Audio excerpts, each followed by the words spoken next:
Last, but most certainly not least, also joining us today is Carrie Fanai, who is a board member from the Canadian Heavy Oil Association, CHOA. Carrie also happens to be the program lead for bitumen value chain optimization in the enterprise technology group at Suncor Energy. Hopefully I got that right, Carrie. Carrie will be speaking on behalf of CHOA today, and we'll share some thoughts on the role of innovation in transforming the oil sands industry as we move toward a low emissions future. So Carrie, if you're ready, take it away. Thanks so much, Mark. Very happy to be here today. Thanks for having me. Yeah, it is a bit of a mouthful in my title. So as Mark said, I do wear two hats today, and in the spirit of sharing and collaborating, I think that's very appropriate for our topics today and lessons learned. So thanks for having me. I am program lead at Suncor in our Enterprise Technology Development Group, working in bitumen value chain optimization. So new and novel and also near commercial technologies for bitumen processing and upgrading. So a little bit further downstream from some of the amazing projects we heard about today. I'm also a board member of the Canadian Heavy Oil Association. I joined the privilege of joining earlier this year. And you know, why is that link here today? It's once again about sharing lessons learned, this idea of collaboration and creating new relationships. CHOA was created over 30 years ago to help our industry access our tremendous heavy oil and oil sands resources to benefit society. And originally it was really about figuring out recovery processes like SAGD. Today we exist for the same reason, but the challenges facing our industry are different. They're more complex, they're broader, they're you know, everything from environmental sustainability and governance. And so we are committed at CHOA to supporting our industry's transformation with a more holistic view on how we can operate within the environment, within society, and really finding that and between environmental, societal, and commercial performance, and working hard to find ways to reduce emissions reductions like we've seen today. And of course, we're known for sharing lessons learned, including our successes as well as practical challenges. So we offer a platform to do that. And we welcome collaboration efforts with organizations like ERA and probably many of the folks on the line that you're a part of, so that we can connect and share and learn together. So you may be wondering why a more facilities or downstream focused person such as myself has joined an in situ panel today. And I think that's exactly the point. I'm here to bring a different perspective, which is important component of innovation.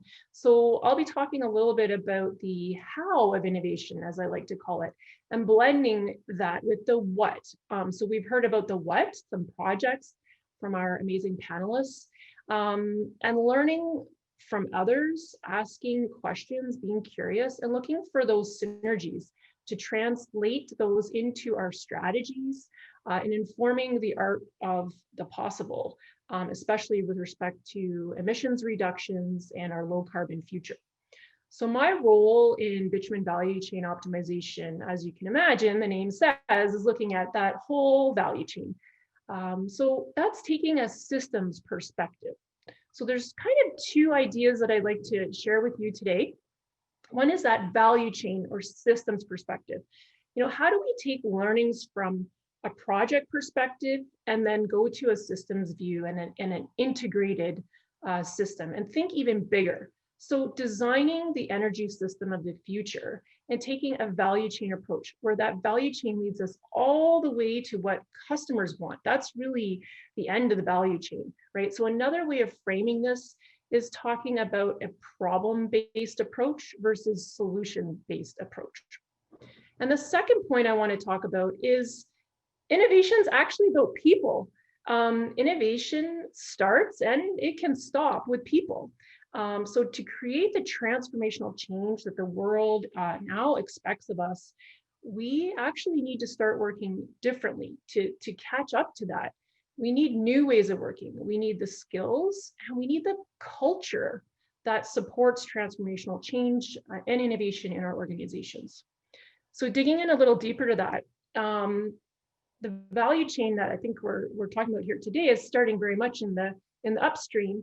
And how does that link with downstream? It's really an integrated energy system. So we need to see that whole system and think about what the energy system of the future looks like. If we're just improving parts of the system, will we be able to make those transformational changes that we need? So what we do in the upstream, of course, obviously affects what we do in the downstream. But how are we working on this collectively in our organizations and across the industry to take a complete solutions approach that can generate, multiples of improvement? Is 10% improvement going to be enough? I think, the world is demanding more. So as innovators, we need to be constantly reminding ourselves to be open to new information. The goal isn't to prove that we're right. The goal is to ask the right questions that will lead us to unlocking value. So these complex external factors today are requiring us to deliver more than just incremental value. And this is why we need this transformational approach. We're being held to global standards and expectations, and we really have to anticipate what customers want from the energy system of the future. So it's almost like a call to action to think bigger and have this sense of urgency. The role of innovation and to transform oil sands and get us to a low carbon future, it has long timelines, like we heard from Cheryl. I mean, some of these timelines are 20, 30 years it took to develop in situ technology and have a transformational impact. Now we need solutions that can have just as much of a big impact in a new way. And honestly, I think we need to deliver them in shorter timeframes. That pace of change is just so rapid. We're seeing the need for Horizon 2 and Horizon 3 technologies sooner than expected. So how can we unlock this? It's really through not only unlocking our resources, unlocking our people and new ways of working. The way we did it before may not be fast enough to get us where we need to go. So, what's a practical example of this? One example is collaborative contracting, where we can take a win-win outcomes-based approach. And, I'm proud to say that Canadian Heavy Oil Association is hosting a series of webinars. We had one earlier this month, and another one coming up on the 26th. Using collaboration to drive optimal capital project outcomes in heavy oil. So thinking about how we can work differently with our valued supply chain partners to use new contracting models and relationships and collaboration to manage this complexity and create value. So take a look at that. Other practical ideas are partnership models to create value, where we're combining skills from, say, a large operationally excellent producer with the needs of a commercial demonstration technology or a scaling up technology, where we can blend the scalability and the reliability expertise of an operationally excellent company. An example for Suncor is our commitment, our investment and relationship with Enerchem, where we've blended these skills together to drive technology adoption and commercialization. So, how does this all happen? I think, it's not about picking winning projects. It's not just about needing more ideas and whatnot. It's about people. People do this innovation. As we heard today of these amazing projects, we know there's many people behind these efforts to work on these projects over long time periods to deliver value. Innovation's truly a team sport. And so we need to find ways to move from individuals working on a project to taking these system perspective and not going it alone and trying to solve complex challenges. So let's ask ourselves, what are we doing to create the platforms or the networks or the ecosystems and the culture to enable these new ways of working. So bringing the inside out like we're doing today here and sharing lessons learned. And how do we bring the outside back in? Are you helping someone else to learn? And are we rewarding this behavior of learning? If this becomes a habit for us, that knowledge, the buildup of that knowledge will become exponential, and we can unlock that, and it can really become a return on learning. So, and then finally, I do want to say it's super important to be taking a customer or market first approach. And this really means anticipating the needs of our customers and business partners.